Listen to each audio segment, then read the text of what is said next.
जय हिंद दोस्तों। आज हम पढ़ेंगे आलोक वृत्ति। क्या पढ़ेंगे? आलोक वृत्ति जो गुलाब खंडेलवाल के द्वारा रचित है। क्या पढ़ेंगे?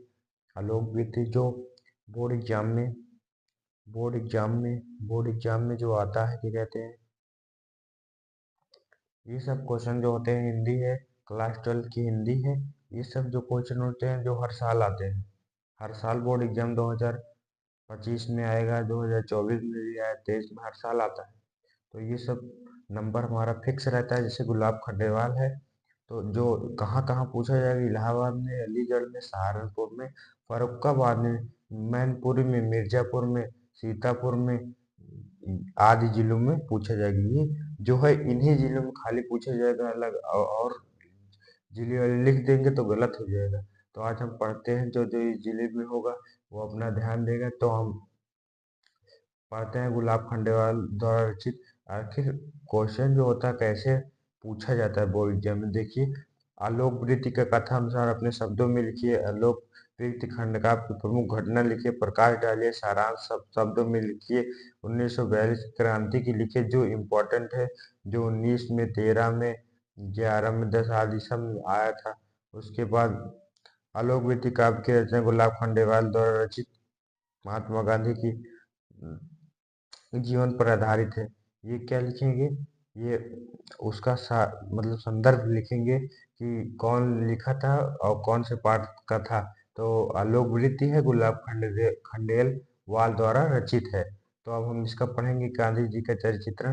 तो कवि ने गांधी जी की जैसे महानायक के गुणों को आधार कर मानकर इस खंड काव्य की रचना को कथनानुसार विस्तृत किया। मतलब कवि जो है वो गांधी जी के नायक को मानकर उसे अपने शब्दों में कथनानुसार व्यक्त किया। गांधी जी ने इस खंड काव्य के मुख्य पात्र हैं, मतलब मुख्य जो है गांधी जी हैं।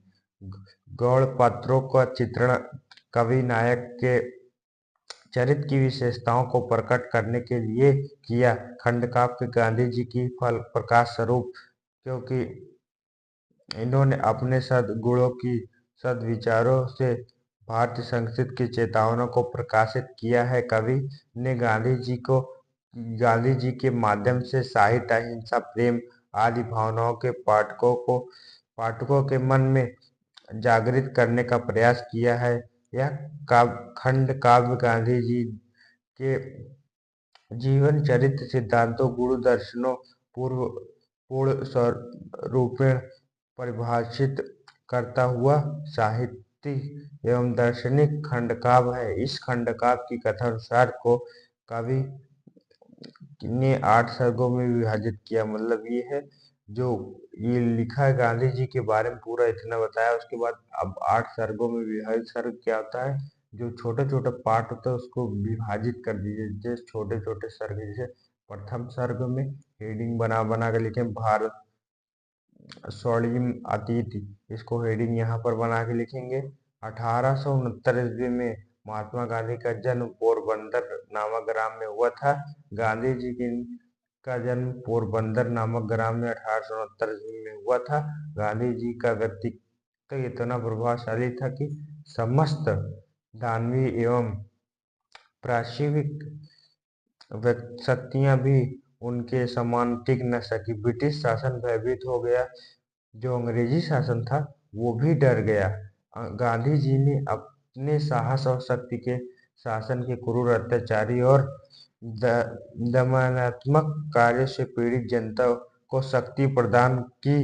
गांधी जी के रूप में भारतीय जनता को नया जीव स्रोत मिला। मतलब गांधी जी ने जो जो इनका जन्म पोरबंदर का ब्रिटिश शासन थे के जो लड़े थे, जो देश अपना भारत था उसमें भारतीय जनता के लिए जीवन स्रोत मिला कि अब हम आजाद हो सकते हैं। तो हम अगला सर्ग जो है उसमें है, युवा होने पर गांधी जी का विवाह कस्तूरबा के साथ हो गया। इस समय बाद उनके पिता का स्वर्गवास हो गया। उनकी माता के समय गांधी जी अपने पिता के पास नहीं थे। फिर मृत्यु के समय उनके पिताजी के पास नहीं थे। फिर उच्च शिक्षा ग्रहण करने के लिए इंग्लैंड चले गए। गांधी जी की माता को यह सता कर कि उसका पुत्र विदेश में जाकर मांस मदिरा सेवन न करने लगे, अतः विदेशों में जाने से पहले अपने पुत्र से वचन लेता है कि मग मांस मदिराक्षी से बचना की शपथ दिलाकर माँ ने विदा किया। पुत्र को तिलक, मंगल तिलक लगाकर, मतलब जो उनकी माता थी वो बोली कि मांस मदिरा मत खाना, और उनको विदा किया मंगल तिलक लगाकर। अपने शिक्षा प्राप्त करने गांधी जी स्वदेश लौटे तो ज्ञात हुआ कि उनकी माता जी छोड़कर स्वर्ग चली गई। मतलब उनकी माता जी जब इंग्लैंड से आए तो उनकी माता जी भी खत्म हो गई थी। अब तृतीय सर्ग आ गया। तृतीय सर्ग में कह रहा है कि ये क्वेश्चन है लोक वृत्ति खंडेवाल, मतलब जो उसके पाठ रचयिता का नाम है कि तृतीय सर्ग कथा अनुसार अपने शब्दों में लिखिए। अथवा अब ये क्वेश्चन है, अब दक्षिण अफ्रीका में एक बार गांधी जी रेल प्रथम श्रेणी की यात्रा कर, मतलब रेल में पहली बार यात्रा करते एक गोरे ने अपमानित कर गाड़ी से उतार दिया था। रंगभेद की इस नीति को देखकर बहुत दुख हुआ। वह शांत भाव से एकांत में बैठ कर ठूठते रहे, मतलब ठंडी का समय था, उन्हें रेल ट्रेन से उतार दिया गया था, वह एकांत में ठूठते, मतलब ठंडी लग रही थी। वे वहां बैठकर भारतीय की दूरदर्शिता की चिंता कर रहे थे। जन्मभूमि से दूर विदेश की भूमि पर बैठकर मानवता का उद्धार का संकल्प किए। सत्य और अहिंसा के इस मार्ग को उन्होंने सत्याग्रह का नाम दिया। मतलब जो इस सत्य और अहिंसा का मार्ग को सत्याग्रह का नाम दिए। इन्होंने दक्षिण अफ्रीका के सैकड़ों सत्याग्रहियों का नेतृत्व किया और संघर्ष में विजय प्राप्त किया। सैकड़ों संघर्ष ने किया, और संघर्ष मतलब अफ्रीका में सैकड़ों लोगों को इकट्ठा किया और वहां पर विजय प्राप्त किया, सत्याग्रह आंदोलन जो चलाए थे। अब चतुस्सर गुल ने क्वेश्चन ऐसे पूछा, लोकवृत्ति की चतुस्सर को सारांश में लिखिए, लोकवृत्ति के खंड का आपको सारांश में लिखिए, ऐसे ही क्वेश्चन आते हैं धीरे धीरे। अब हम देख लेते हैं। गांधी जी दक्षिण अफ्रीका को से भारत वापस आते हैं। आकर उन्होंने स्वतंत्रता प्राप्त करने के लिए जाकर, मतलब भारतवासियों को बताया हम स्वतंत्रता प्राप्त। डॉक्टर राजेंद्र प्रसाद, जवाहरलाल नेहरू, सरदार वल्लभ भाई पटेल, विनोबा भावे, सरोजिनी नायडू, सुभाष चंद्र बोस, मदन मोहन मालवीय आदि के प्रमुख देश प्रेमी के, मतलब ये सब लोग इकट्ठा होकर देश को आजाद करने के लिए सोचे।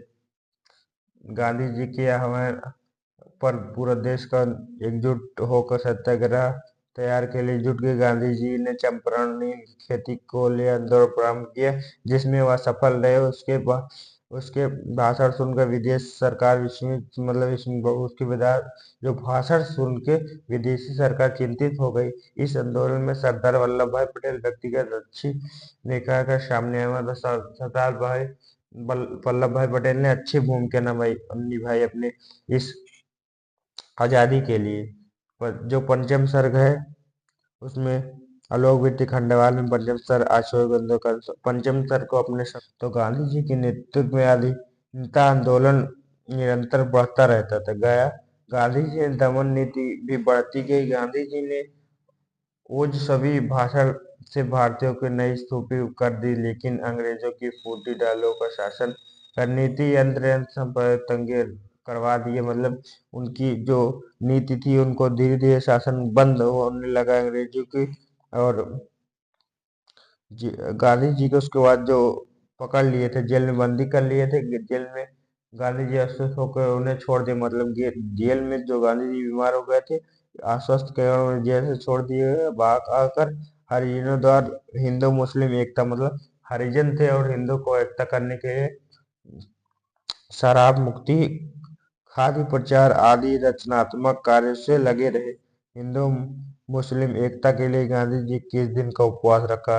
क्वेश्चन आ जाता है हिंदू और मुस्लिम की एकता के लिए गांधी जी कितने वर्ष का उपवास रखा, तो 21 दिन का। कितने वर्ष का? 21 दिन का। तो आत्मशुद्धि का यज्ञ कठिन, यह पूरा होने का समय आ गया। बाबू के दुनिया के लिए अनुशासन का संकल्प सुनाया, जो 21 दिन का तक भूखे रहे। अब हम आ गए हैं षष्ठ संग्रह सत्याग्रह आलोक खंड काव्य के षष्ठ सर्ग नमक सत्याग्रह को अपने सारांश में लिखिए। तो अंग्रेजों द्वारा लगाया गया एक नमक कानून तोड़ने के लिए गांधी जी ने समुद्र तट पर सबसे बड़ी डांडी नमक के स्थान की पैदल यात्रा 24 दिनों में पूरी करके हजारों को बंदी बनाया गया। तत्पश्चात अंग्रेजों ने गोलमेज सम्मेलन को बुलाया, गांधी जी को बुलाया गया। इस कॉन्फ्रेंस में साथ साथ कवि वर्ष 1937 में प्रांतीय राज्यों की स्थापना संबंधी कार्यक्रमों का सुंदर वर्णन किया। कहते हैं अब हम सप्तम सर्ग पढ़ेंगे, जो 1942 की क्रांति के मोस्ट इम्पोर्टेंट क्वेश्चन है। द्वितीय विश्व युद्ध के आरंभ हो रहा था। अंग्रेजी सरकार भारतीयों का सहयोग तो चाहते थे, परंतु उन्हें पूर्ण अधिकार देना नहीं चाहते थे। अब आजादी का समय आ गया था। अंग्रेज चाहते थे आजाद, लेकिन पूर्ण आजाद नहीं देना चाहते। क्रिस मिशन असफलता के बाद भी 1942 में गांधी जी भारत छोड़ो आंदोलन का 1942 में किसका आंदोलन आया था? भारत छोड़ो आंदोलन का आया था। तो देश विद्रोह में जलवा उठी। उसके बाद हे महाराज, गुजरात उठो, पंजाब उड़ीसा साथ उठो, बांग्ला इधर, मद्रास उधर, मरुस्थल में भी ज्वाला घर घर। कवि ने इस आंदोलन का बड़ा ही ओजस्वी भाषा में वर्णन किया है। बम्बई अधिवेशन के बाद अंग्रेजी ने भारतीय सेना को जेल डाल दिया। जो गांधी जी ने शहीद भारतीय समस्त नेता को अंग्रेज जो थे जेल में डाल दिया। इसके बाद इस पर संपूर्ण भारत के विद्रोह जलवा भड़क उठी। कवि ने पूज्य बापू कस्तूरबा के मध्य हुए वार्तालाप को बड़ा सुंदर चित्रण किया है। बलिदान के स्वरूप भारत स्वतंत्र हो गया, मतलब भारत बलिदान, इन सभी बलिदानों के पश्चात मतलब बाद भारत स्वतंत्र हो गया और स्वतंत्रता प्राप्ति के देश सांप्रदायिक झगड़े आरंभ हो गए। हिंसा के अग्नि चारों ओर भड़क उठी। इस सब को देखकर बापू अत्यंत व्यक्त हो उठे। अब प्रभु, इस देश का सत्यावत दिखाया लगनी, जो आग भारत ने बुझाओ, मुझे दो शक्ति इसको शांत कर दो, लपट दो मैं निजी शीश धर कर दो। अब यहाँ तक जो गुलाब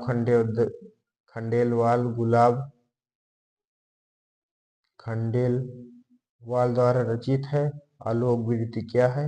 आलोक विरीति जो इलाहाबाद, अलीगढ़ और सहारनपुर, फर्रुखाबाद, मैनपुरी, मिर्जापुर, सीतापुर आदि जिलों में पूछा जाएगा। जो बोर्ड एग्जाम 2025 में, आखिर ये सब क्वेश्चन हर साल आते हैं, तो हमारा ये क्वेश्चन हो गया। अब हम मिलते हैं अपने नेक्स्ट वीडियो।